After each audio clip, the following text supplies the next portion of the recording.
out on the seal. Yeah.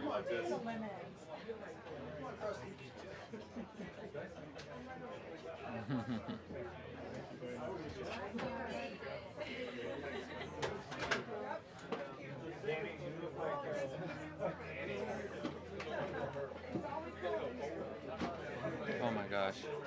Hold on. That back. Okay, there. No. No. There's a guy flashing a light. Yeah. Okay, it's off now.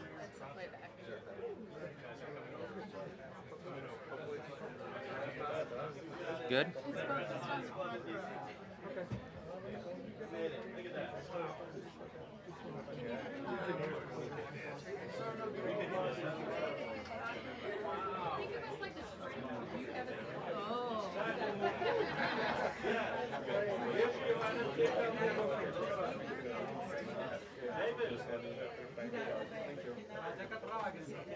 Okay, you're gonna. All right, you're gonna have to call Taylor too. Have someone else call Taylor and or Mac. Yep. I mean, I was trying to connect to it on the app, right? But now it's got Bluetooth on, so I should turn the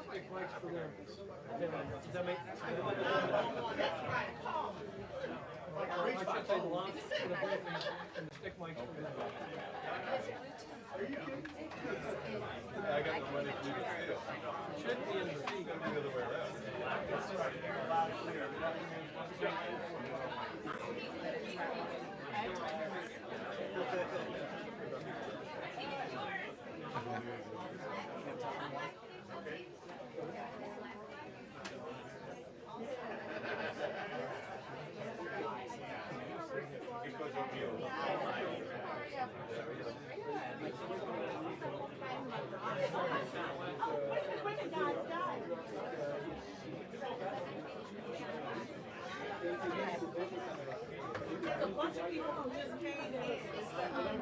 do you think that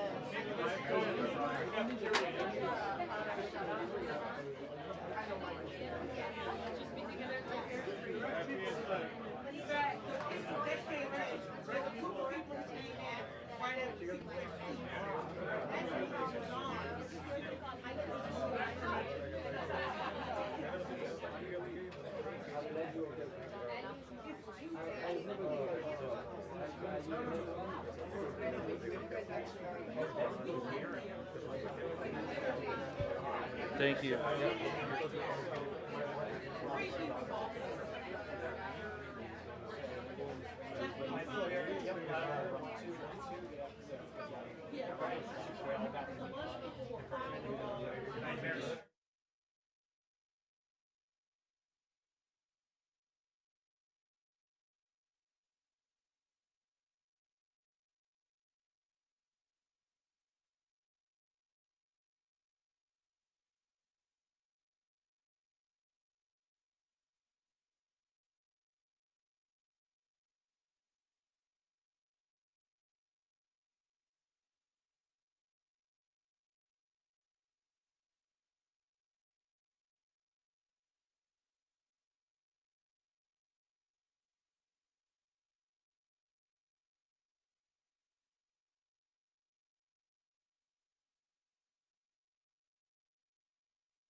see the white bars? You see? You see the white bars?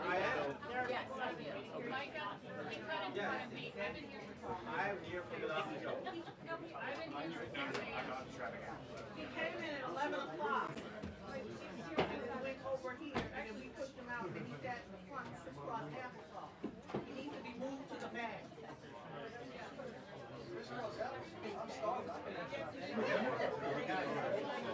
Extra chill, please. Move him to the back. Move him to the back.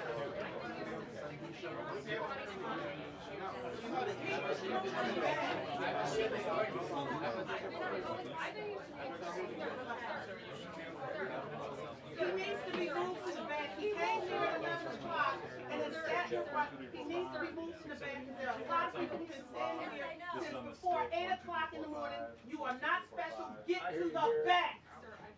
I hear you, Garrett. Got it? I hear you. Yeah, right there. Yes. Everybody cheer. Extra cheer. Woo! They are fine. Very smart.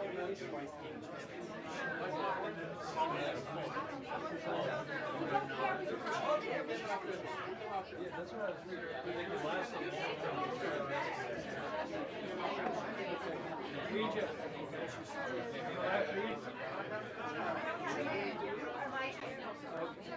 Hey, Molly. Tell me what you want me to tell her. Molly, Yes. how's my remote looking? Good. Is it firing? Yes, it is. I also don't know if you can tell.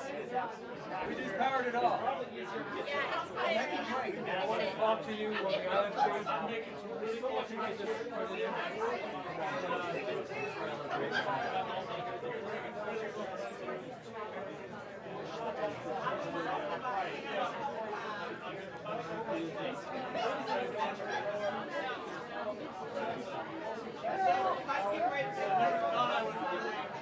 Use the stick mic to talk.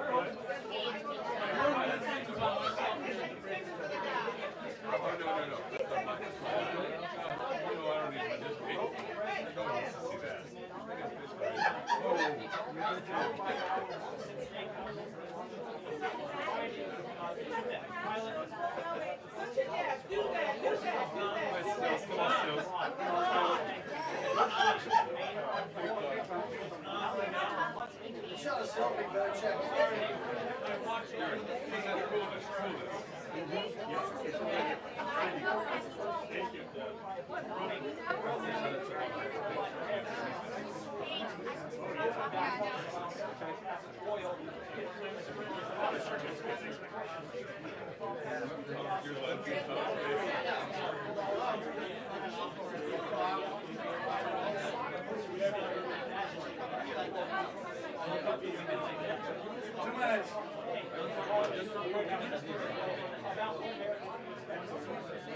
I'm messing with you.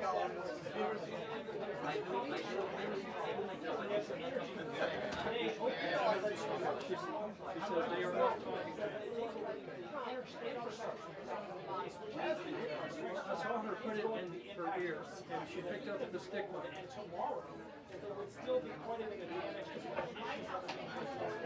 Regent, do you still have it in? Yep. The volume adjusted?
House successful hybrid marriage over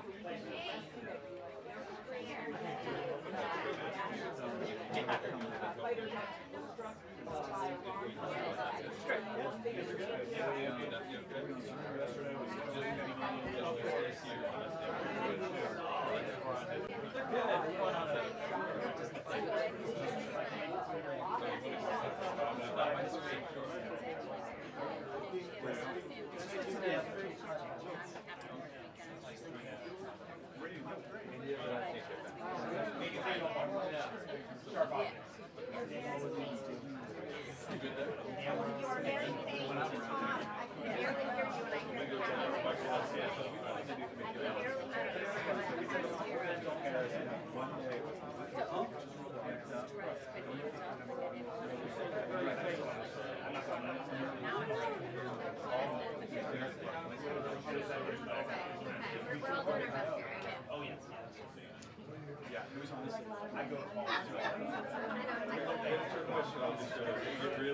Thank you very much.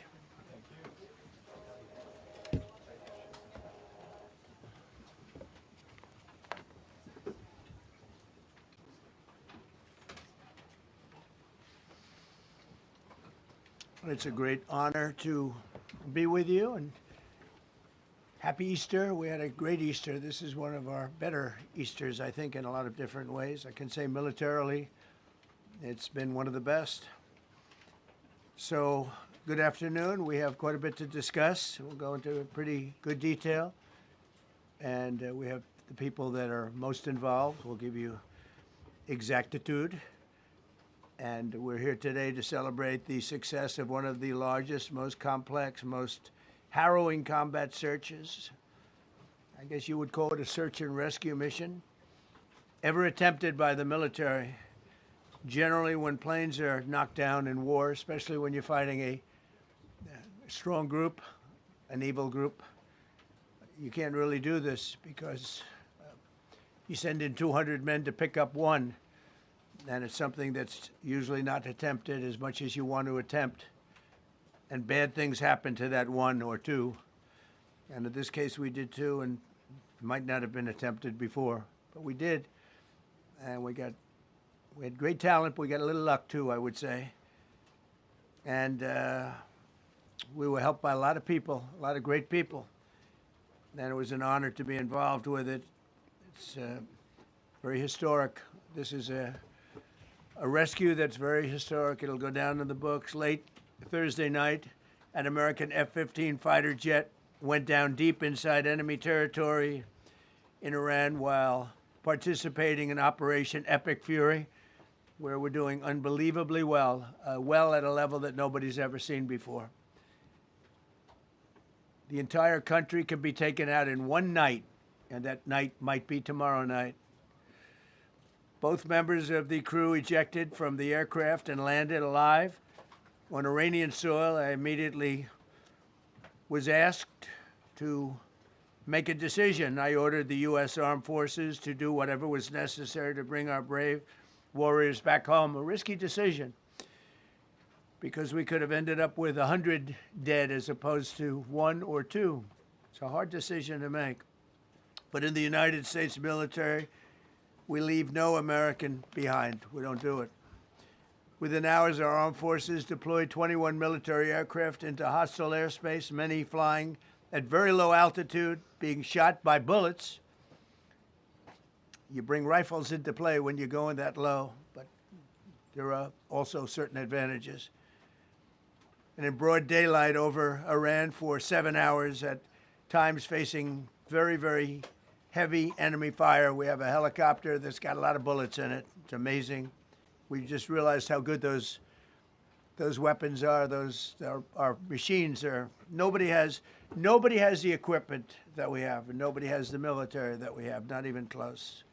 We're the most powerful military anywhere in the world by far. The flight crews and warfighters aboard those aircraft took extraordinary risks to rescue their fellow service members. This first wave of search and rescue forces successfully located the pilot of the F-15, and he was extracted from enemy territory by an HH-60 Jolly Green II helicopter. Fabulous machine as our warriors faced gunfire at very close range. It's amazing that when you look at the machinery, what happened, that nobody was even injured. Meanwhile, the second crew member, a weapons system officer, highly respected colonel, had landed a significant distance away from the pilot. When you're going at those speeds, even if you go out 2 or 3 seconds later, it's miles and miles away because you're going fast. He was injured quite badly and stranded in an area teeming with terrorists from the Islamic Revolutionary Guard Corps rough group, as well as besieged militia and local authorities. Many, on top of everything else, they told the communities actually within side of Iran, the people of Iran, they were given a tremendous incentive to find this pilot. Despite the peril, the officer followed his training and climbed into the treacherous mountain terrain and started climbing toward a higher altitude, something they were trained to do in order to evade capture. They want to always go as far away from the site of the shoot down. You want to go as far away because they all head right to that site. You want to be as far away as you can. And he was injured, and he was an amazing, amazing thing. He scaled cliff faces, bleeding rather profusely, treated his own wounds, and contacted American forces to transmit his location. They have a very sophisticated beeper-type apparatus that is on them at all times. And when they go out on these missions, they make sure they have lots of battery space and they're in good shape. And this one worked really well, amazingly, saved his life. We immediately mobilized a massive operation to retrieve him from the mountain holdout, and he kept going higher and higher. The mountain kept getting rougher and rougher, and really very, very hard to find. The second rescue mission involved 155 aircraft, including 4 bombers, 64 fighters, 48 refueling tankers, 13 rescue aircraft, and more. We were bringing them all over, and a lot of it was subterfuge. We wanted to have them think he was in a different location because they had a vast military force out there. Thousands of people were looking. So we wanted them to look in different areas, so we were scattered all over like we were right on top of them. We had 7 different locations where they thought, and they were very confused. They said, well, wait a minute, they've got groups here, they've got groups there. It's an amazing thing. I was listening to these great people, these great generals. General Raisin Kane was amazing, and Pete Hegseth was amazing. But I listened to the whole thing. It was pretty amazing. So they had all these different sites where everybody thought he was located. We think we have him over there because they have 9 planes circling a little area that's 25 miles down the coast. So in a breathtaking show of skill and precision, lethality and force, America's military descended on the area, the real area, engaged the enemy, rescued the stranded officer, destroyed all threats, and exited Iranian territory while taking no casualties of any kind. The heroic F-15 weapon system officer had evaded capture on the ground in Iran for almost 48 hours. That's a long time when you're in tough shape and when you're bleeding. It's a long time. When we left, as you probably know, we had 2 large planes, pretty old planes. It carried a lot. We needed a lot more equipment going in than coming out, obviously, because going in, we needed to be able to scale mountains, and we had a lot of equipment. But the sand was sandy, wet sand, so we thought there may be a problem taking off because of the weight of the plane, and then we also had all the men jumping back onto the planes, and they got pretty well bogged down, and we had a contingency plan, which was unbelievable, where lighter, faster aircraft came in, and they took them out. We blew up the old planes. We blew them up to smithereens because we had equipment on the planes that, frankly, we'd like to take, but I don't think it was worthwhile spending another 4 hours there taking it off. So we didn't want anybody to have, we have the best equipment anywhere in the world. We didn't want anybody examining our anti-aircraft and other equipment. So these were large planes that were old and pretty old, and we blew them up, and we had faster, lighter planes come in, and they were able to land on the sand. We needed the bigger planes because we had so much equipment that we needed. We took 3 helicopters over there, which were very strongly used and couldn't have lived without them. They did, and they performed unbelievably well. And if you'd see it, you wouldn't believe it. They came off the plane, and these guys had them, the rotors were off. They rebuilt these helicopters in less than 10 minutes. And that was one of the more amazing things. These are helicopters, small, unbelievably powerful, but small, very small, so it can get into certain areas. And they got them off the plane, and they rebuilt all 3 of them in a matter of I would say less than 10 minutes. It's pretty amazing what the genius of these people. Who would think that? You'd think it would take 5 days to build them. And in some companies, it would take 5 days, and they wouldn't do it well. But they served us well. As Commander-in-Chief, I never forget the extraordinary risk taken by the warriors that we send into battle and the genius. I mean, think of it, having a contingency of 3 planes waiting because we think the sand is so bad that we probably won't be able to take off. And the planes really got bogged. The sand this was not much of a runway. This was a farm, not a runway. It's a farm, but it did the trick. But to have a contingency as opposed to having to wait 2 days, can you imagine right in the middle? This was central. This was right, you would call it central casting if you were doing a movie for location. And probably the toughest area of Iran where we'd be sitting there. So these planes came in, those pilots came in so fast and so quick and got out of there. Everybody got aboard and just got 15-minute intervals. 1 load out, 1 load out, 1 load out. It happened And we were watching, and we said, "That's amazing." It's, in many ways, I was almost more impressed by the contingency that we had than the fact that, if we would have had a runway or decent soil. But it was an amazing thing. But we thank God for every single one of them, and the talent, the genius is not even talent; it's genius. It's the whole ball game, every one of them. If you look at what we did with Maduro, we went into a military compound, a massive, with thousands and thousands of soldiers, and within a matter of minutes, and he lived behind iron doors. There were steel doors, broke them down so quickly, and within almost minutes, he was in the back of these planes. It was a similar group, incredible. We have incredibly talented people. And if the time comes, we move heaven and earth to bring them home safely. We're going to bring our people home safely. I want to thank every member of the U.S. Armed Forces involved in these historic operations. They really were historic. It's just not something that's done. And you'd understand it. Not that they don't want to do it, but when you're going into areas, when you look at these helicopters, when you look at the amount of bullets and everything else that they took, when you go into these areas, you don't come out like we came out. God was watching us, I tell you. Well, it was the Easter, we were in the Easter territory, I guess, but God was watching us. Amazing. Because when you look at the machinery, they took damage. It tells you, first thing I said is, these are unbelievable machines, how they flew back and not even much of a problem. But these two extraordinary rescues, because it was two, and as you probably know, we didn't talk about the first one for an hour, and then somebody leaked something, which we'll hopefully find that leaker. We're looking very hard to find that leaker. And talked about there's somebody missing.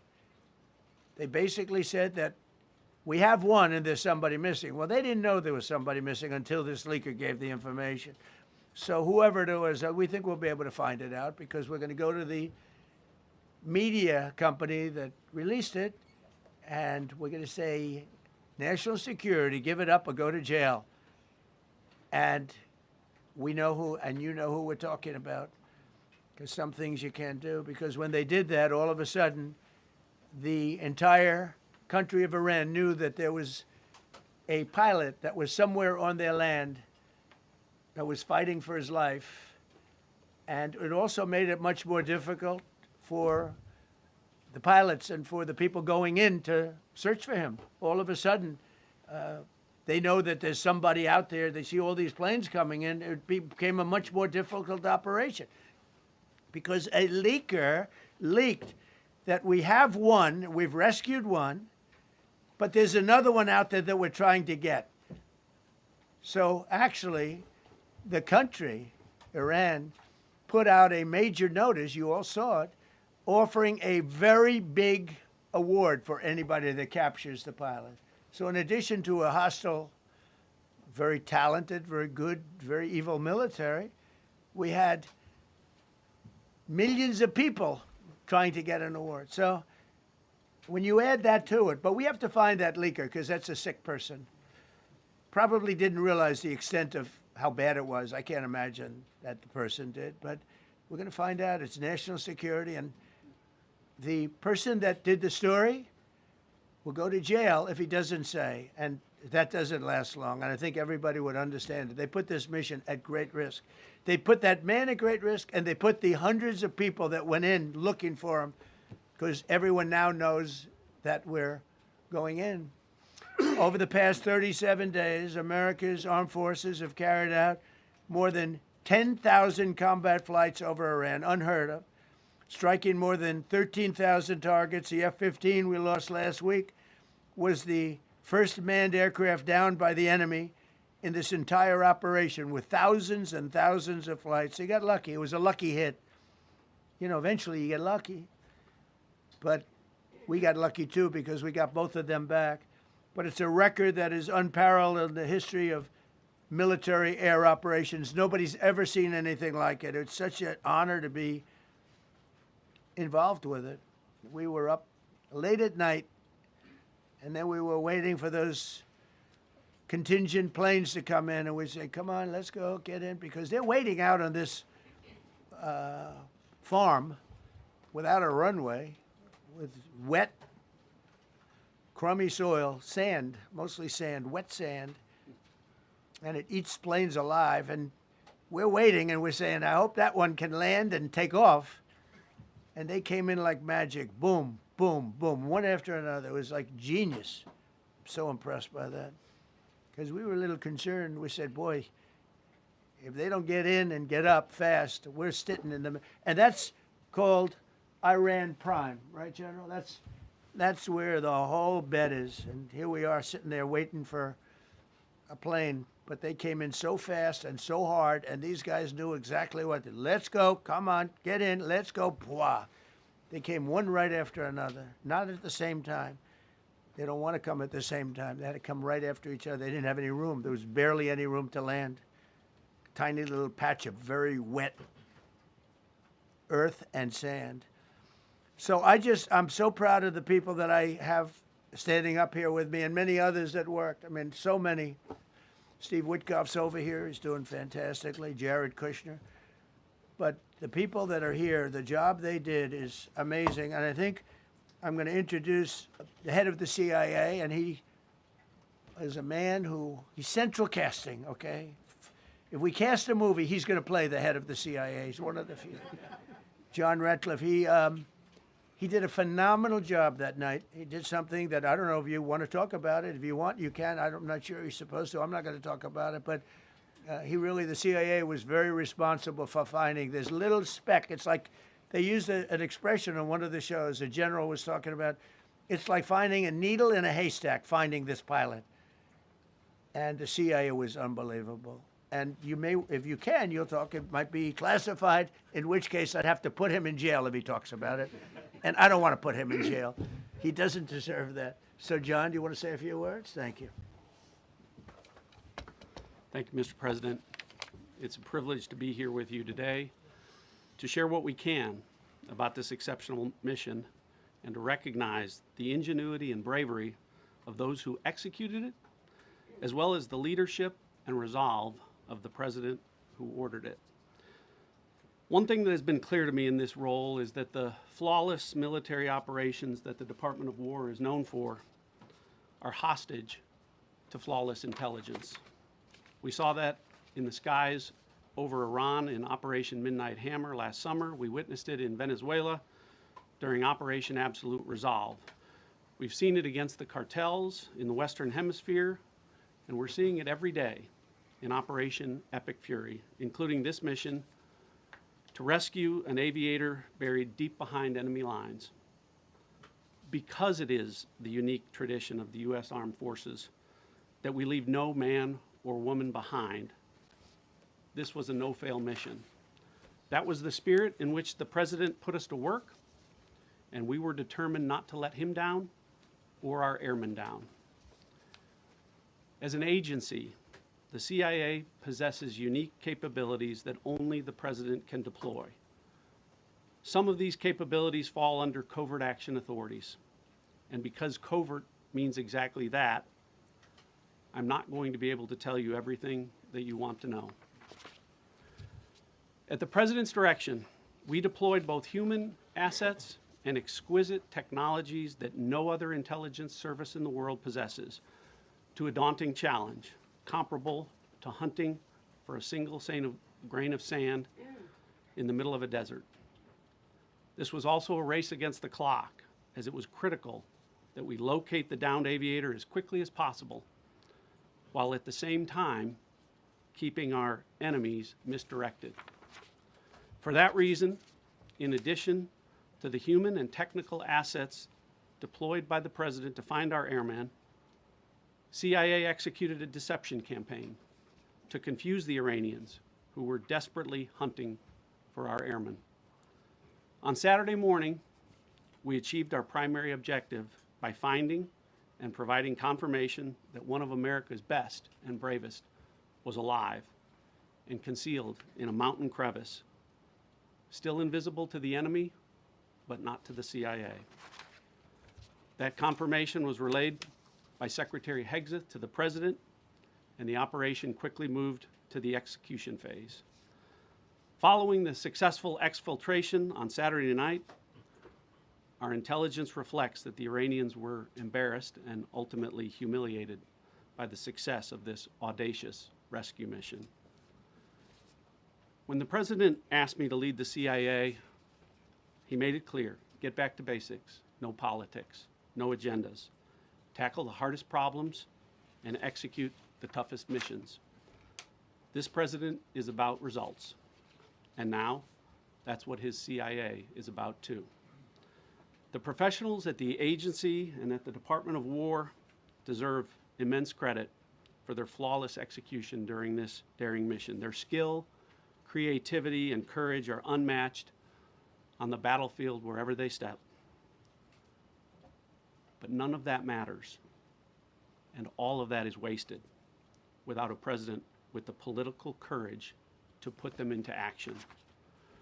Mr. President, I've had the privilege of seeing you act with political courage in the best interest of the United States up close on a daily basis, and I'm grateful that this successful mission has given the American people a window into that as well. The Secretary and Chairman will tell you that our service members' confidence is boosted by a Commander-in-Chief who has their back the same way they have yours. And I know that the confidence of CIA's officers is boosted by the knowledge that their work is informing a president who's not afraid to make the hardest decisions when the stakes are highest. And to the American people, your confidence should be boosted by knowing that the security of the nation is in the hands of a president who's willing to take on problems that have confounded both sides of the political aisle for nearly half a century. It is an honor to serve under a leader who just proved that you can believe him when he says, no matter what, we will leave no one behind. We will come for you. Thank you.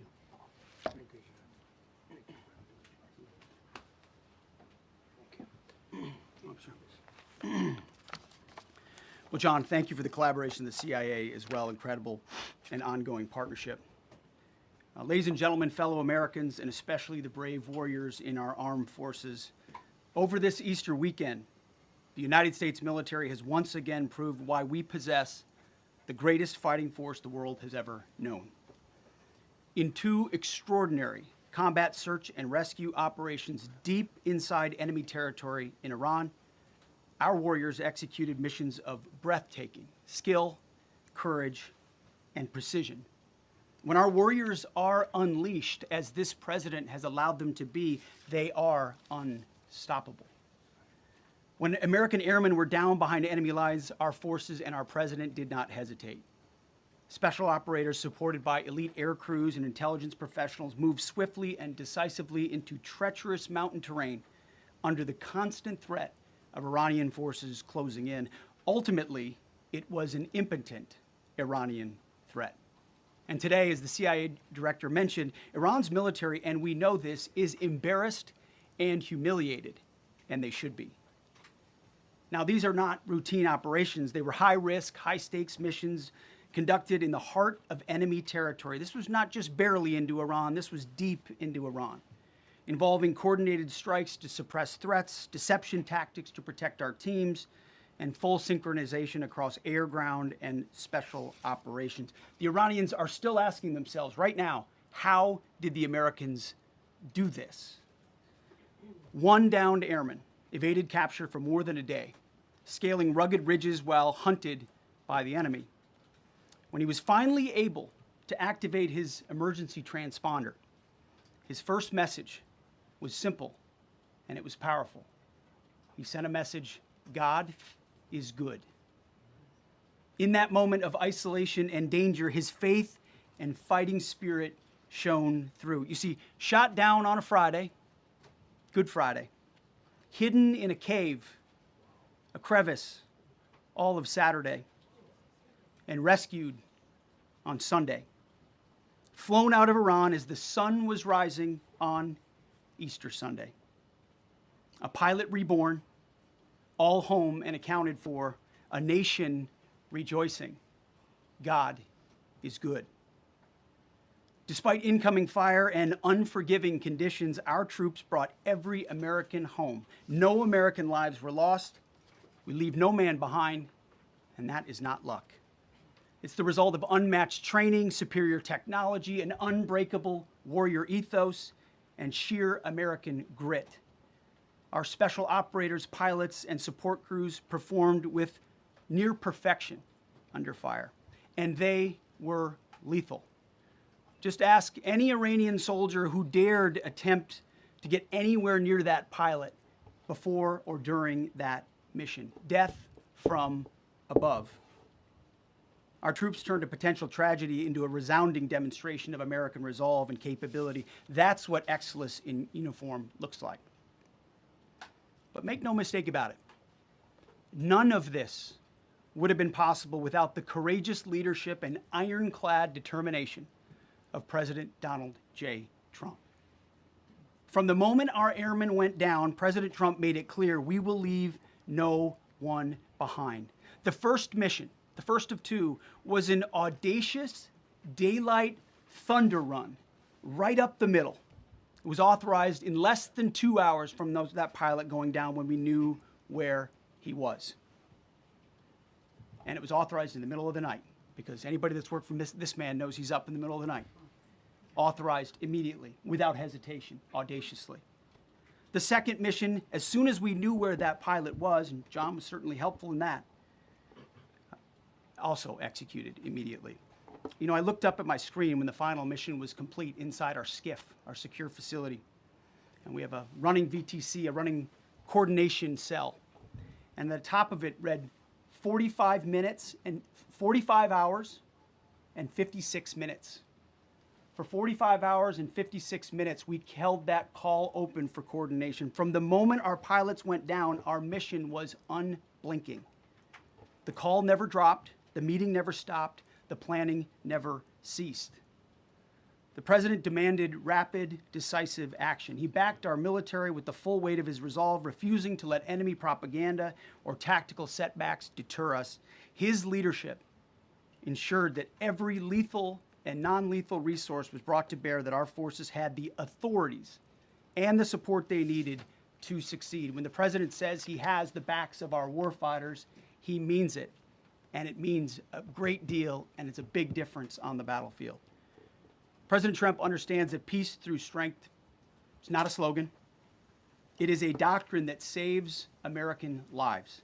His unwavering commitment to rebuilding our military and restoring the warrior spirit has paid dividends in missions just like this one. Under his command, America projects power with confidence and brings our people home with victory. And that continues today, by the way. Per the president's direction, today will be the largest volume of strikes since day one of this operation. Tomorrow, even more than today. And then Iran has a choice. Choose wisely, because this president does not play around. You can ask Soleimani, you can ask Maduro, you can ask Khomeini. To those heroes who planned and executed these rescues, your nation stands in awe. I stand in awe. The chairman stands in awe. We all stand in awe of your professionalism and bravery. We serve for you. You embody the very best of America. To the rescued airmen and their families, welcome home.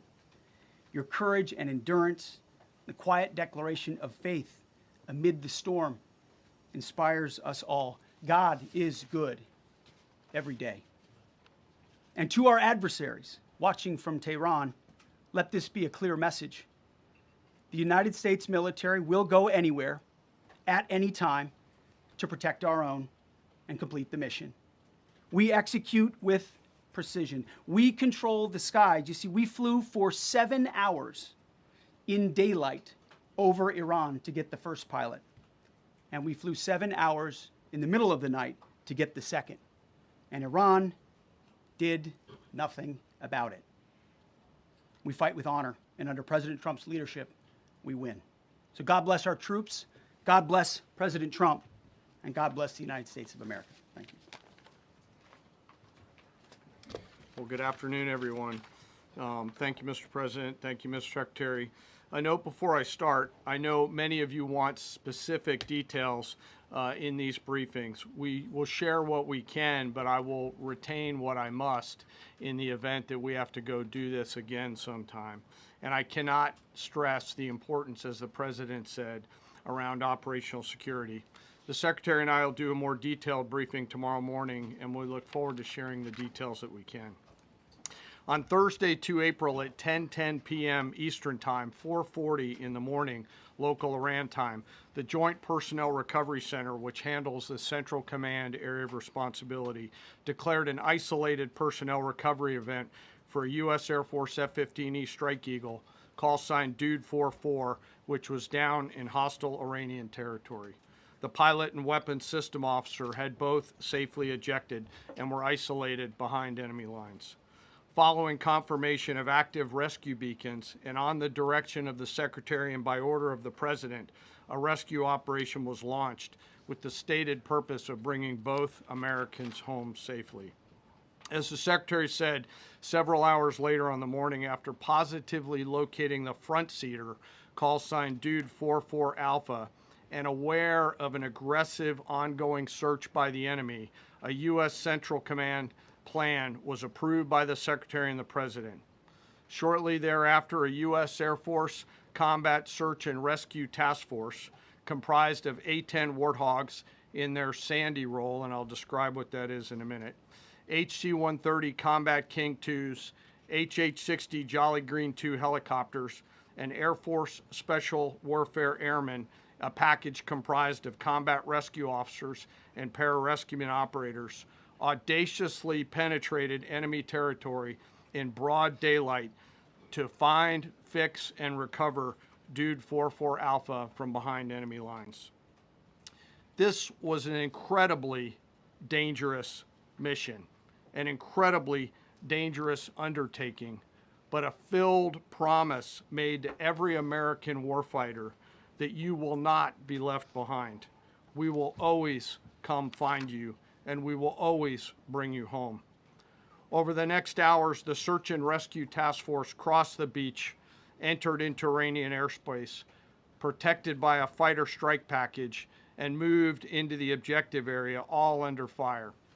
En route, as some of you have seen on social media, the helicopters took gas off the C-130s and pressed onward and forward up into the objective area. While this was ongoing and out in front of them, the Sandy flight of A-10s and other remotely piloted aircraft, drones, and other tactical aircraft were violently suppressing and engaging the enemy in a close-in gunfight to keep them away from the front seater and allow the pickup force to get into the objective area. During this engagement, one of the Sandy aircraft, the one primarily responsible for communicating with the downed pilot, was hit by enemy fire. This pilot continued to fight, continued the mission, and then upon exit, flew his aircraft into another country and determined that the airplane was not landable. This was one of our A-10 Sandy aircraft.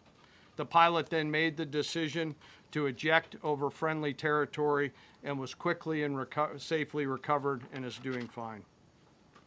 After picking up Dude 44 Alpha, the HH-60 Jolly Green fight was engaged by every single person in Iran who had a small arms weapon.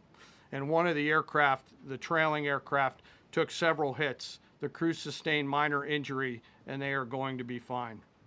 A note for those of you that do not know what a Sandy does. Named after the flight call sign that did this very mission in Vietnam, flying A-1 Sky Raiders and A-7 Corsairs, a Sandy has one mission: get to the survivor, bring the rescue force forward, and put themselves between that survivor on the ground and the enemy. They are committed to this. This is what they live for, and this is what they've trained for over many, many years. The A-10 force and the rescue force did a fantastic job rescuing Dude 44 Alpha. He was recovered Friday afternoon. As I said, and the nation needs to know this, this was an incredibly brave and courageous mission, and a testament to the courage, skill, and tenacity of the joint force and our leaders. And especially a daylight option, having the guts to try, means so much to so many. Meanwhile, the backseater, as the President and the Secretary have said, had continued to work and survive. Through the hours of daylight, Dude 44 Bravo, the backseater, evaded. Using every means available, the efforts of the United States military, the Central Intelligence Agency, and others were attempting to find and locate with precision Dude 44 Bravo, the backseater. A note on the backseater and the front seater. The single most important contributor to a successful rescue operation is the spirit of attack inside the heart of that downed aviator. Their will to survive, their will to evade, their will to recover is everything. In this case, the backseater's absolute commitment to surviving made much of our efforts possible. On Saturday, 4 April, after establishing positive communications with the backseater, we learned, as the President said, that he was injured and actively evading enemy forces. And thanks to our interagency partners, we were able to get eyes on his location and positively ID him.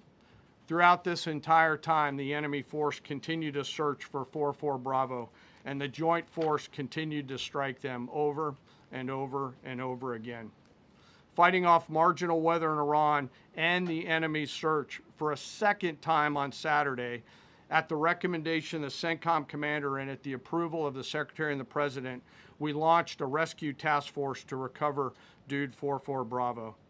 Again, this came to the President and the Secretary for approval, this time with a much larger force package based on the time that the enemy had to prepare to find 44 Bravo. Again, this force was protected by A-10 Warthogs using the Sandy call sign. And this force had one single mission: do everything they can to bring an American home. This meant having a plan, being prepared to execute that plan, and, more importantly, being prepared for multiple, simultaneous contingencies. And because of this force's professionalism, grit, and determination, fight off two enemies at the same time: the enemy searching for 44 Bravo and contingencies, which anyone who has done these types of missions knows we run into every single time. The force fought off both of those enemies incredibly well. During the period of darkness on Saturday, and as the Secretary said, into Easter Sunday and into the daylight, the force fought its way in and rescued Dude 44 Bravo. They were protected overhead by an air armada, including tactical drones, strike aircraft, and others. The force fought through multiple simultaneous contingencies, something no other nation, no other military can do, and safely returned Dude 44 Bravo, the backseater, home, and all other Americans home as well. At midnight 12 local Eastern time, Easter Sunday, more than 50 hours after the start of this operation, the Joint Personnel Recovery Center declared Dude 44 Bravo, both the front and backseater, returned to friendly territory. The courage demonstrated by both the pilot and the weapons system officer while isolated and them invading the enemy cannot be overstated. Their grit and warfighting tenacity is a direct result of the absolute trust they have in our rescue forces, their training, and their will to survive and return. They always knew that we would be ordered to go get them, and they always knew that we would be coming to get them. These two operations reflect our nation's most sacred obligation to our military service members. We leave no one behind, bless you. It also perfectly captures the first truth of our special operations forces, that people are more important than hardware. That is the standard we live by, and the rescue forces that execute these missions operate under a clear motto: these things we do that others may live. Their actions were a direct embodiment of that commitment to others, and I could not be more proud of each and every one of them today. As the Secretary said to our enemies, this operation serves as a clear reminder of the capability and will of America's joint force. The United States of America will recover our warfighters anywhere in the world, under any conditions, when we want to. We will always bring overwhelming skill and firepower. To every member of the Joint Force, our interagency partners, the leadership at CENTCOM, and our leaders at the department and above, thank you. I'm proud of each and every one of you and thankful to our deployed forces and their families. And lastly, and most importantly, to Dude 44, welcome home. Job well done. Thank you.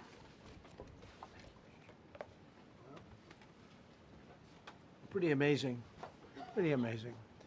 And these two gentlemen have been, from day one, they've been perfecto. You know, I got to know General Kane in my first term because he was able to take out ISIS in 4 weeks instead of the 4-year projection that was given to me by other much lesser generals. And I said, you know, if I ever do this again, that's going to be the head of my Joint Chiefs of Staff. And we worked it that way, didn't we? It's amazing. He took out ISIS. We defeated ISIS in 4 weeks.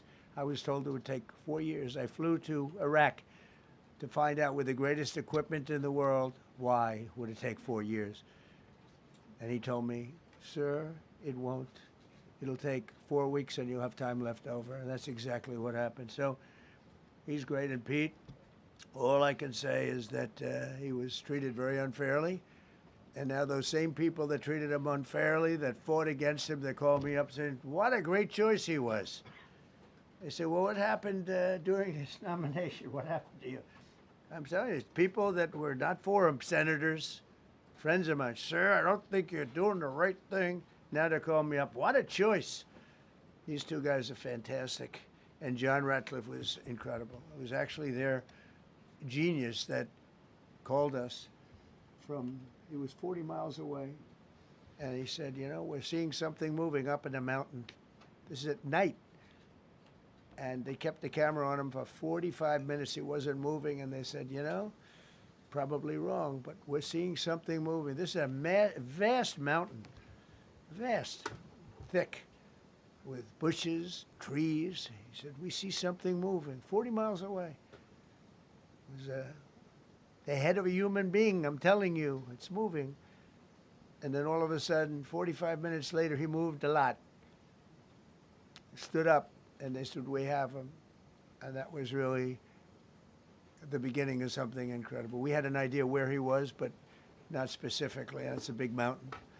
So I want to thank the CIA, too. I don't think they get enough credit for the great job they've done. Yes, please. Thank you very much, Mr. President, for this great opportunity. Country, it has super army. You make a difference, Mr. President. Thank you for your greatest leadership. Thank you. I have 2 quick questions, Mr. President. What was your reaction when you learned that Kurdistan region had resumed exporting oil to the international market with your support as United States of America? Well, I expected that. We've gotten along with the Kurds for a long time, so I expected that. Another question, what would be your reaction if the Iranian people rise up against their regime during a ceasefire, Mr. President? Well, they should do it, but again, the consequences are great. I mean, they were told, if you protest, you will be shot immediately. You saw what happened to the young wrestler. He was a great champion, by the way. He was a great wrestler, one of the top in the world. And he and his 2 friends were hung. And all they did was say a little bit about liberty. They wanted liberty, and they were violently executed. But the number is up to probably 45,000 people were killed. So, you know, when somebody stays in a house, when they know if they walk out of the house to protest, they'll be immediately shot and killed. And they issued that, you know, that was publicly issued. It's not a secret. That's why so many people say, oh, well, why are you doing this way? We can't let Iran have a nuclear weapon. You know, we got regime change, we do. We're dealing with a much different regime than before. We're dealing with different people. They're smarter. I think they're sharper and far less radical. We have regime change, but we didn't do this for regime change. We did it for the fact, and my view was very simple. I saw somebody said, "Oh, he doesn't have a plan. I have the best plan of all, but I'm not going to tell you what my plan is." You know, they want me to say, "Here's my plan. We're going to attack at 9:47 in the morning, and then we're going to do this, and then we're going to." And if you don't do that, they say, "I have a plan." These people know what the plan is. Everybody here knows what the plan is, but it's very unfair to say we don't. Because I don't mind being insulted. I've been insulted for many years by the fake news, but you can't. It's so bad for the people that are so pro. You just saw two great, and John Ratcliffe, three unbelievable people. They have a plan. Every single thing has been thought out by all of us. But I can't reveal the plan to the media. So, you know, but we're just thrilled by the success of this operation. Yes, please. Thank you, Mr. President. You've said Iranians would be mad if you stopped these attacks, but why would they want you to blow up their infrastructure, to cut off their power? Wouldn't that be punishing Iranians for the actions of the regime? They would be willing to, they would be willing, and it's suffering, they would be willing to suffer that in order to have freedom. The Iranians have, and we've had numerous intercepts. Please keep bombing. Bombs that are dropping near their homes. Please keep bombing. Do it. And these are people that are living where the bombs are exploding. And when we leave and we're not hitting those areas, they're saying, please come back, come back, come back. These are the people. I don't know what they do. All I can tell you is they want freedom. They have lived in a world that you know nothing about. It's a violent, horrible world where if you protest, you are shot. Remember the great woman protests where they had 400,000, 500,000 women, and they were all enthused and they were going to protest, and everybody said, oh, the regime's going to come to an end. And then all of a sudden, boom, boom, 5, 6 different areas. A woman would go down right between the eyes. They had snipers. They had 5 snipers. That's all it took. And those 400,000 or 500,000 women said, oh my God, what's that? Oh, look over there, what's that? A woman shot right between the eyes.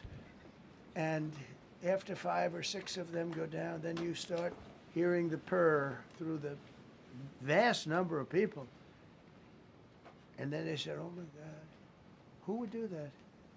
And they're incredible people, but they've lived so horribly. They've lived so horribly. You know, Iran was a great country if you go back 25 years ago or so. The Persian people, they're incredible, smart, brilliant actually. And I know so many. I know coming from New York, originally I know so many people from Iran. They're incredible people, incredible energy and very, very brilliant people. But when you're standing in a group and protesting and you have a woman, in the case of the woman, remember the Great Woman March, everybody was saying, oh, this is the end of the country. And then snipers selectively picked.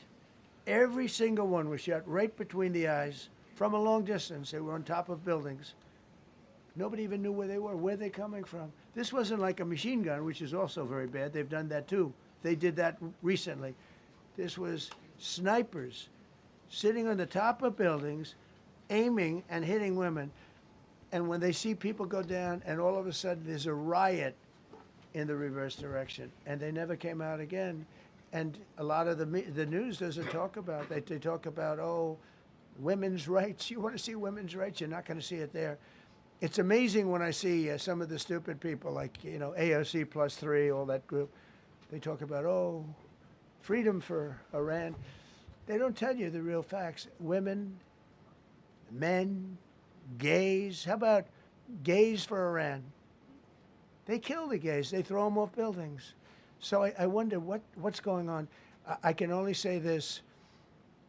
They want us to keep bombing, even if it jeopardizes, because their life is in much greater danger. They want freedom for Iran, but it's very hard for them to protest. I actually tell them, I said, don't go out. I fully understand. Nobody in this room would go out. I don't think there's any, because frankly, it's not a question of bravery. We're all brave, right? You're brave, I'm brave, we're all brave. But we're also intelligent. if you have people shooting at you, expert shots with the best rifles you can get, and hitting you right between the eyes every single time, and you're looking here and you're seeing and you're looking here, you're out of there. I don't care who it is. Please. Mark Meredith, Fox News. I know that. Oh, thank you. How would I not know that? Go ahead. America's watching. No. Good job. Can we go back to the weekend? First off, was everyone on board with the operation, or were there people that were trying to talk you out of going through with the operation this weekend? Not everybody was on board. Somebody else within No, you? there was military people, very professional, that preferred not doing it. These two were totally on board, which was very important. If they weren't, I would have had a little difficulty. But no, there were military people that said, you just don't do this. You don't go into the heart of a very powerful military. You know, this is, hey, you have countries and countries. You have some countries where military is not their strong suit. This whole thing is militarized like nobody's ever seen before. Half the people are wearing uniforms. And we had people within the military. Usually it's not done. That's one of the reasons. You know, I was surprised. Somebody said it's the only time it's ever been done. I said, that's not possible. But it is possible because you're going into hundreds of thousands of soldiers along the path. I mean, look at some of the helicopters, how they got hit. So, yeah, there were people within the military that said it's a wise. And don't forget, how many men did you send altogether, approximately, for the operation? I'd love to keep that a secret. Okay, well, we are. But I will tell you, the number, I'll keep it a secret, but it was hundreds. And hundreds of these people, that's pretty good. Is he central casting? But hundreds of people went into this journey. Hundreds of people could have been killed. Forget about the equipment, a lot of equipment, nobody cares. Hundreds of people could have been killed. So we had people that were within the military that said this is not a wise, and I understood that, but I decided to do it. Was there a point that that you were thinking there's too much on the line, and somebody was saying maybe we abort this now and wait? I mean, given the resource, like the general said, it seemed like there was so much on the line here. You must have been thinking this could have completely changed. So the next the 3 first years. one, which was in many ways as dangerous as the second, I guess it gets, because we're flying over daylight. You know, we're the best at the world at night. We have goggles that nobody. We have goggles. I've tried them. They're unbelievable. I see better with the goggles at night than I see without them during daylight. I mean, daylight today, we have a beautiful day. You see just as well with goggles. In many ways, it's enhanced. So we have the best in the world. So it's much safer for us to do it at night, whereas other people, no other country has that capability. They don't have that particular piece of equipment like we do. But when I was told flying and in daylight, I think we flew 7 hours over Iran, and that's a long time, over unbelievably hostile territory where they have nothing but weapons. We took out their anti-aircraft, which is great. We took out their radar, which is great. We took out a lot, but they still have, you know, what hit this one was a handheld shoulder missile, heat-seeking missile. So it's not like, you know, they're totally whatever. And they had probably a little luck, because you got to get lucky. But they shot it, and it got sucked in right by the engine. But these guys were out of there. They were great. Their timing was great. But no, I was told that this is a very dangerous mission. I understand. They didn't say it's a foolish mission. They said, you know, we're going to be sacrificing hundreds of people do this. This is, I mean, you have tankers that are flying over this area so that because the flight was so long, they had to refuel. It's a very dangerous mission. I just felt it was worth it. If you would have told me that we would have been successful, gotten both, and nobody was even essentially injured, I would have said that would be impossible. Yeah, please. Mr. President, thank you very much. Thank you, sir. Well, I'll come back to you. Okay, thank you. Given that you are now dealing, you say, with a more reasonable, less extreme leadership in Iran, what does that mean for the protesters, for the human rights movement in that country after this conflict? Well, I What's think your positive. expectation? Yeah, if they assume control, if we do something and they assume control, I think it's very positive, a big step. I don't think you'd see the radicalization that you have seen in the last. Look what happened. I mean, women are being executed because they're not properly clothed, they say. They're not properly clothed, and they execute the women. They shoot them right on the street. No, you have a much different group of people. Now, I'm not saying we are dealing with them. Essentially, they have till 8 o'clock tomorrow night, Eastern time. But we are dealing with them. I think it's going well. Mr. Witkoff is here, and JD's involved in the dealing. Mr. Witkoff is sitting right here, and I think it's going fine, but we'll have to see. You have to understand, we've been dealing with these people for 47 years. I'm standing here with a much more powerful Iran as of a month ago, not anymore. Right now, they are decapitated. But I'm standing here a month ago with a much more powerful Iran than it was at any point during 47 years. This should have been handled by 7 presidents, a lot of presidents.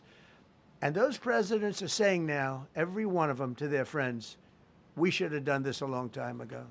So it's not something I like doing. It's very dangerous, and we're getting them at the height of their strength. If I didn't terminate the Barack Hussein Obama Iran nuclear deal, they would have had a, don't forget, that was a path to a nuclear weapon. Remember this. He chose Iran over Israel, pure and simple. How Israel can vote for a Democrat is if you're Jewish in New York City or any place else in this country, and how you can vote for a Democrat is unbelievable, because he chose Iran, a very hostile Iran. Remember when he filled up a 757 with cash, billions of dollars of cash, and he sent it over to them. Then they gave them tens of billions of dollars. He chose Iran over Israel and really the Arab world, if you look, because, you know, the other, Saudi Arabia, Qatar, UAE, I mean, you take a look. I mean, I can add Kuwait and I can add Bahrain, and you can add others. He chose such an unlikely candidate. Nobody could believe it. Frankly, if you're going to choose between Iraq and Iran, he should have befriended Iraq. He went in the exact opposite direction of all thinking, and he made a terrible mistake. But that was a road to a nuclear weapon. And when I terminated that, everyone said, oh, he terminated it. It was one of the best things we ever did, because he had a road to a nuclear weapon. And it was a very short-term deal. You know, countries don't do 10-year deals. Countries do hundreds of years. You don't do a 10-year deal. For a country, you need, this isn't, you're a landlord and you're renting a store on a certain street, and you give somebody a 5-year or a 10-year lease. This is a country. It was a short-term deal. It was ready to expire. I terminated it before it expired. Took a lot of heat, and it was one of the best things I ever did, because he would have had a nuclear weapon. Then he would have had another nuclear weapon, had those beautiful B-2 bombers not gone in 8 months ago and obliterated that site. And by the way, the word is obliteration. CNN said, well, maybe it wasn't complete. It was so complete that they still haven't been able to get it. It was obliteration. But if we didn't hit them, that was a courageous decision, too, because we had all those planes flying in at night with very little cover, unbelievable stealth planes, and they were able to do their job. If we didn't do that, Iran would have had a nuclear weapon at a high level, either one of those two instances. And if they did, in my opinion, I told this to Bibi Netanyahu yesterday, Israel would have been extinguished. Large portions of the Middle East would have been extinguished, whether it's Saudi Arabia, Qatar, UAE, or others. And you saw that with thousands of missiles raining down upon them. They didn't think they were going to be hit. They thought they'd be watching us fight. And all of a sudden, UAE got hit by 1,500 missiles. He would have taken them out also. And they were powerful. If I didn't come along and terminate the Obama deal, which was terrible, the Iran nuclear deal was a road to a nuclear weapon, a big one, unlimited, legally. I terminated it without even much thought. It was so easy. I terminated that, and then the B-2 bombers. And I did one other thing. I had killed Qasem Soleimani, who was an evil genius.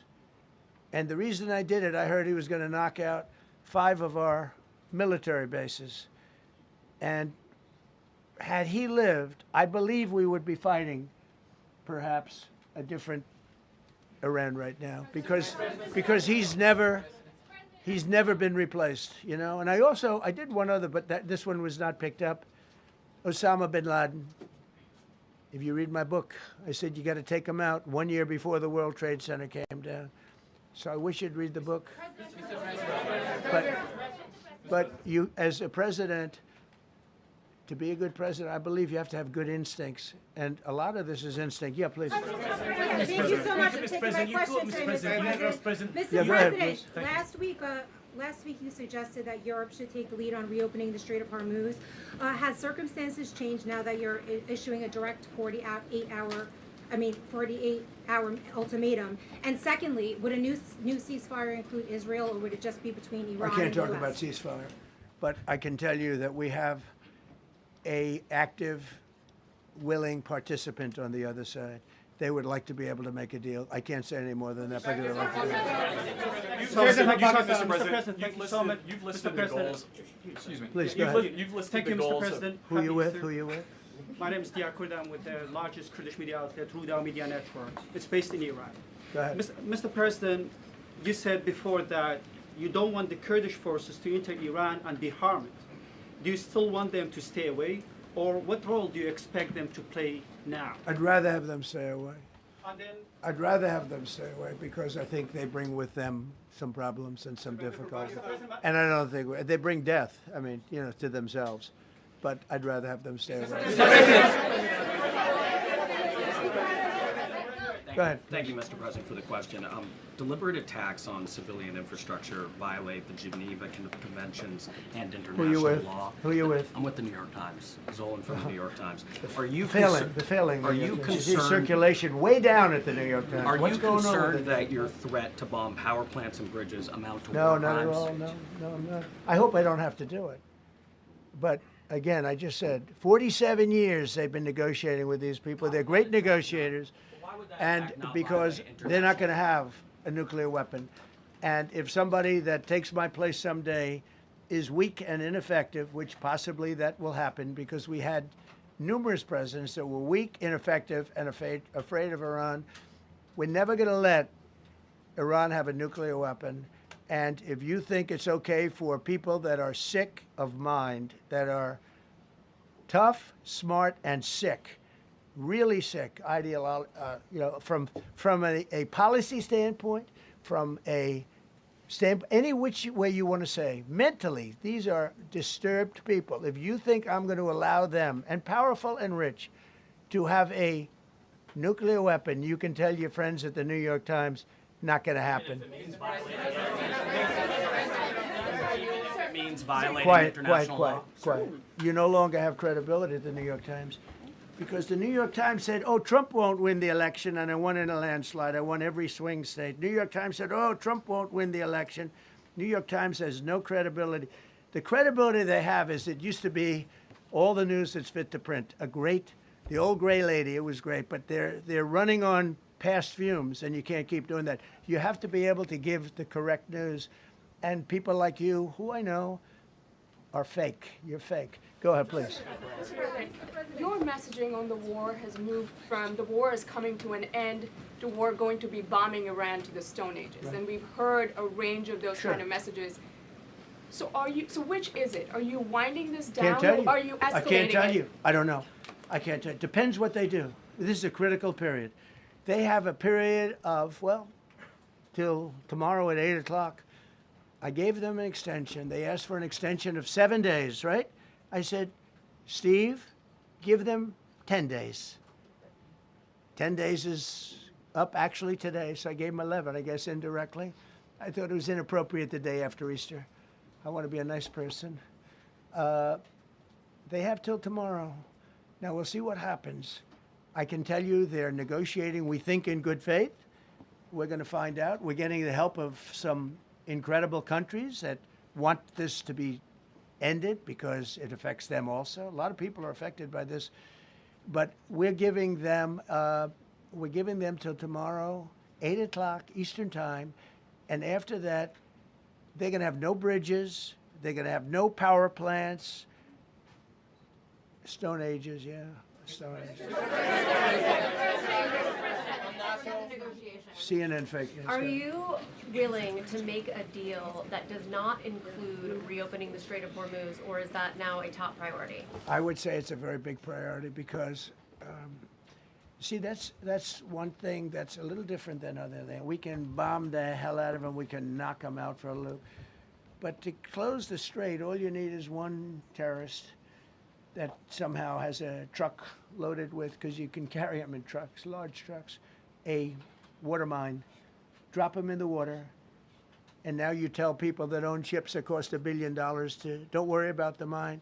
You can do that even just by saying we put mines in the water. So it's not like the rest. We can knock out their military. We already have. We've knocked out their Navy. We've knocked out their Air Force completely. We've knocked out 158 ships in 3 days. We've knocked out even their mine droppers. They don't have any mine droppers anymore, but they put them on other boats, and they could drop them. I'm not even sure they have any mines there, by the way. I'm not sure. I'm personally, they say there might be 8. I don't know. I think there might be none because they're very good bullshit artists. That's why for 47 years they've been bullshitting other presidents, and they haven't done the job. And people are living in hell. You live in that country, they're living in hell. No, I think that 47 years of this stuff is long enough. They're at the weakest point they've ever been. They have no Navy, they have no Air Force, they have no anti-aircraft weaponry, they have no radar, they have no communication. In fact, the biggest problem we have in our negotiation is that they can't communicate. I said to Steve, what are they saying? Sir, they can't communicate. They have no method of communication. So we're communicating like they used to communicate 2,000 years ago with children, bringing a note back and forth. They have no communication. But all I want to see is I want to have a safe world. And you're not going to have a safe world. Israel will be gone. The Middle East will be gone. And then they're coming for Europe. And I have to tell you, I'm very disappointed in NATO. Very. I think that NATO... I think it's a mark on NATO that will never disappear. Never disappear in my mind. You know, they're coming to see me on Wednesday. They're going to say, oh, we'll do this, we'll do that. Now they all of a sudden want to send things, you know. But they said it loud and clear at the beginning when I spoke to UK of all. I would have said they would have been the first because they're the oldest. And I say, yeah, I'd love to have a little help. He said, no, sir, we'd rather wait till you win. I said, I don't need help after we win. They have 2 old, broken aircraft carriers, barely work. I said, I guess we can use them. Who the hell knows? I called the general. He didn't even want them. He said, we don't really need them. We got the SS Abraham Lincoln, sir. We don't need them. Do you know, we have, in terms of technology, we had one day 101 missiles going at 2,700 miles an hour, aimed at the Abraham Lincoln. 101 missiles. Out of 101 missiles, 101 missiles were shot down. Unbelievable technology. 10 years ago, 5 years ago, I don't know if that would have been possible. But 10 years ago, that wouldn't have been possible. 101 missiles heading to a ship that's not that far off the coast. And out of the 101 missiles, we shot down all 101. We have weaponry. The Patriots are unbelievable. We have weaponry that's unbelievable, yeah. Go ahead, please. Yes. Thank you, Mr. President. You said earlier today during the egg roll that you would like to take Iran's oil, but Americans want U.S. forces home. Correct. What's that trade-off? If I had my choice, time? Yeah, because I'm a businessman first. With Venezuela, as you know, the war was over in about 45 minutes. And we have great people running Venezuela, very good people. I mean, the relationship is good. And we are a partner with Venezuela. And we've taken hundreds of millions of barrels, hundreds of millions. Over 100 million barrels already is in Houston, refined and out. And paid for that war many, many times over, many times. You know, the old days, to the victim. Okay, you know that. To the winner belong the spoils. Go the spoils. And I've said, why don't we use it?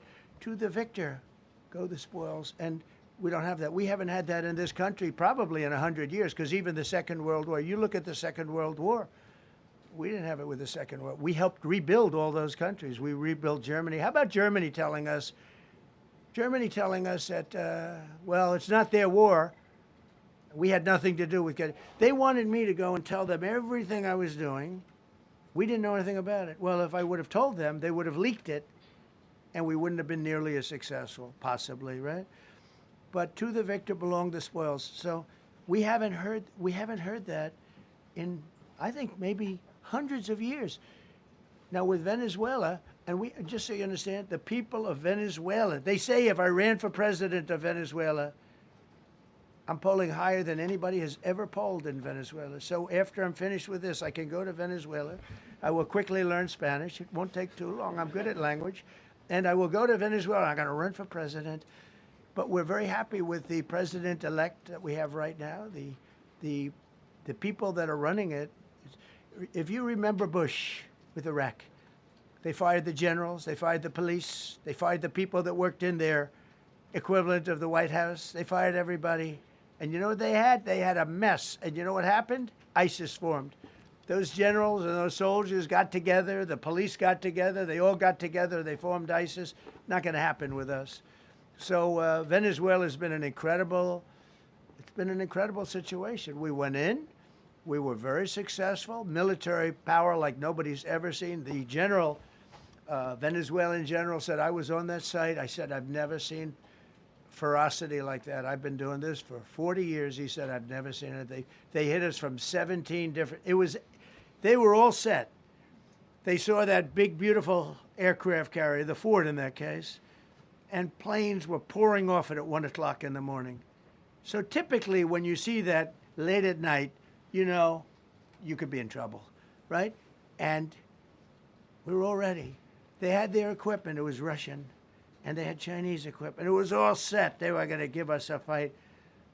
He said, and then they came, and they came at speeds like we've never seen. And they came at 17 different angles. The general and his people, that was a lot of angles. They hit him from every angle. He said, we knew it was over in 3 minutes. We were waiting for them. Their equipment didn't work.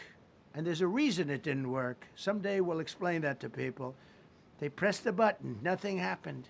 They pressed it again and again, nothing happened. And he said, we knew this whole thing was over in 3 minutes. We've never seen any, he used the word ferocity. The ferocity of these planes from 17 different angles, and it was over. They went inside. And remember, that was on a military base with thousands of soldiers. And those soldiers looked and they said, get the hell out of here. Thousands. We didn't have thousands. We had like 200 people. So we have a great military. And I'll tell you what, somehow this rescue captured the world's attention, more so than normally. You're talking about 2 people. But this rescue captured the world's attention. But we did it in Venezuela. That was amazing. And now we have a very bad man in prison and going to trial. I mean, he released, aside from the drugs, which he was terrible, Maduro released hundreds of thousands of people from jails into our country. Drug dealers, murderers, the worst people in the world were released into our country because we had a stupid president who probably didn't know, and we had a border czar who never went to the border and never once called our great Border Patrol agents, right? Not once, Kamala. She never called the Border Patrol. She never said, how are we doing? I used to call the Border Patrol guys every day. You can ask them, Paul, ask any one of them. Brandon, ask them all the time. How are we doing? How are we doing? And we now, I'm proud to say, have a totally sealed border. 9 months, nobody is coming through our border. And nobody even tries because they know they're not going to get through. So we don't have caravans anymore. So maybe 1 or 2 more and we'll be done. Mr. President, are you allowed to, or are you willing to end this conflict with Iran charging tolls for passage through the strait? Us charging tolls? Iran. What about us charging tolls? Is that something you're considering? I'd rather do that than let them have them, right? Why shouldn't we? We're the winner. We won, okay? They are militarily defeated. The only thing they have is the psychology of, oh, we're going to drop a couple of mines in the water, all right? No, we have a concept where we'll charge tolls, okay? I thought you meant us. Your question was, Your question would have been more accurate if you said us. Go ahead. Thank you very much. So just to clarify, in order for Iran to successfully meet your deadline tomorrow, do they have to make a deal, open the strait, or both? We have to have a deal that's acceptable to me. And part of that deal is going to be we want free traffic of oil and everything else. Mr. President, thank you very much. You've said glory be to God in this conflict. Do you believe that God supports the United States' actions in this I do, war? because And have you God sought is his good, direction? because God is good, and God wants to see people taken care of. God doesn't like what's happening. I don't like what's happening. Everyone says, I don't enjoy this. I don't enjoy it. These two guys don't enjoy it. You know, people say, oh boy, they're so tough. I don't like seeing people killed. I've ended 8 wars. Nobody's ever done it. The person who won the Nobel Prize came to me and said, you deserve the Nobel Prize. She announced that. When they announced, they said, goes to Maria. She's a great person, really a good person. She said, no, no, no. This is ridiculous. They gave me the Nobel Prize. President Trump ended 8 wars. I could go over every one of them, including India and Pakistan, where the Prime Minister of Pakistan said, President Trump saved from 30 to 50 million lives. That makes me much happier than what we're doing right now. That makes me much happier. We have one more to end, by the way. Okay.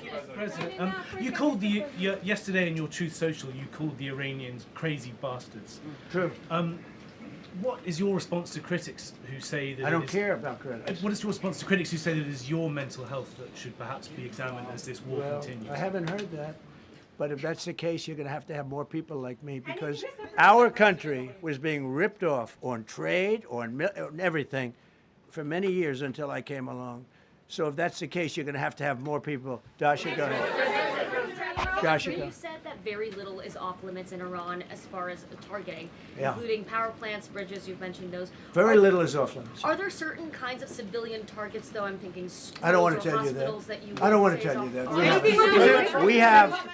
We have a plan, because of the power of our military, where every bridge in Iran will be decimated by 12 o'clock tomorrow night, where every power plant in Iran will be out of business, burning, exploding, and never to be used again. I mean, complete demolition by 12 o'clock. And it'll happen over a period of 4 hours if we wanted to. We don't want that to happen. We may even get involved with helping them rebuild their nation. And you know what? If that's the case, the last thing we want to do is start with power plants, which are among the most expensive thing, and bridges. You saw the bridge. The bridge went. We were very close to a deal. And then I got a call from Mr. Witkoff, Mr. Kushner, and JD saying, I think they're breaking the deal. I said, tell them that's okay. Don't worry about it. But tell them to look out their window and watch. And within 45 minutes, I gave the order to knock out the biggest bridge. I gave the order, knock out the biggest bridge in, I believe, the Middle East, but the biggest bridge in Iran. And within 10 minutes after I gave that order, that bridge was over. So do I want to do that? No. Do I want to destroy their infrastructure? No. It will take them 100 years to rebuild. Right now, if we left today, it would take them 20 years to rebuild their country, and it would never be as good as it was. And the only way they're going to be able to rebuild their country is to utilize the genius of the United States of America. On NATO, you voiced your displeasure with NATO in the past. Is there a danger to the U.S. not being the de facto of the leader of the alliance, and then other powers within the alliance then getting the decision-making when it comes to wars and nuclear weapons? No, it's not a danger. Look, we went to NATO. I didn't ask very strongly. I just said, hey, if you want to help, great. No, no, no, we will not help. I said, that's all right. You don't want to help? Because I've always said NATO's a paper tiger. See, NATO's a paper tiger. Putin's not afraid of NATO. Putin's afraid of us, very afraid of us. And he's explained it to me a lot of times. I got to know him very well. I know him very well. NATO's a paper tiger. NATO is us. And when we needed them, we didn't need them, by the way. We didn't need them. obviously, because they haven't helped at all. Just the opposite. They've actually gone out of their way not to help. They didn't even want to give us landing strips. Think of it. And it's not just NATO. You know who else didn't help us? South Korea didn't help us. You know who else didn't help us? Australia didn't help us. You know who else didn't help us? Japan. We've got 50,000 soldiers in Japan to protect them from North Korea. We have 45,000 soldiers in South Korea to protect us from Kim Jong-un, who I get along with very well, as you know. Do you notice he said very nice things about me? He used to call Joe Biden a mentally retarded person, okay? So don't tell me about your stuff. Joe Biden, he said he's a mentally retarded person. He was so nasty to Joe Biden. It was terrible. But to me, he likes Trump. And do you notice how nice things are with North Korea? It's very nice. But we have 45,000 people, soldiers, in harm's way, and right next to Kim Jong-un with a lot of nuclear weapons. 45, which should have never happened if a certain president, I'm not going to mention this president because I happen to like him, believe it or not, but if a certain president did his job, Kim Jong-un would not have nuclear weapons right now. But they were all afraid to do their job properly. But just to conclude and just to finish, Japan didn't help us, Australia didn't help us, South Korea didn't help us, and then you get to NATO, NATO didn't help us. There were some countries that did. Now, countries that have been good, now you could also say they're got to be a little bit more involved because they're in the territory, but Saudi Arabia has been excellent, Qatar has been excellent, UAE has been excellent, Bahrain, Kuwait. I mean, Kuwait did shoot down 3 of our planes. The only planes, really, that we lost with friendly fire, they call it. I call it unfriendly fire. They unfortunately didn't know how to use our great Patriots. The pilot said, what kind of a missile's coming at us? Patriot. Boom, they got out because they know a Patriot never misses. So they had beautiful Patriots. There were planes heading in their direction. Unfortunately, they decided to shoot those planes. They were our planes. So, no, NATO is a paper tiger. Now, he's coming to see me on Wednesday, as you know. He's a wonderful guy. Secretary General is great. And Mark Rutte, he's a great person, but he's got... And, you know, it all began with, if you want to know the truth, Greenland. We want Greenland. They don't want to give it to us. And I said, bye-bye. Okay, thank you very much, everybody. Thank you.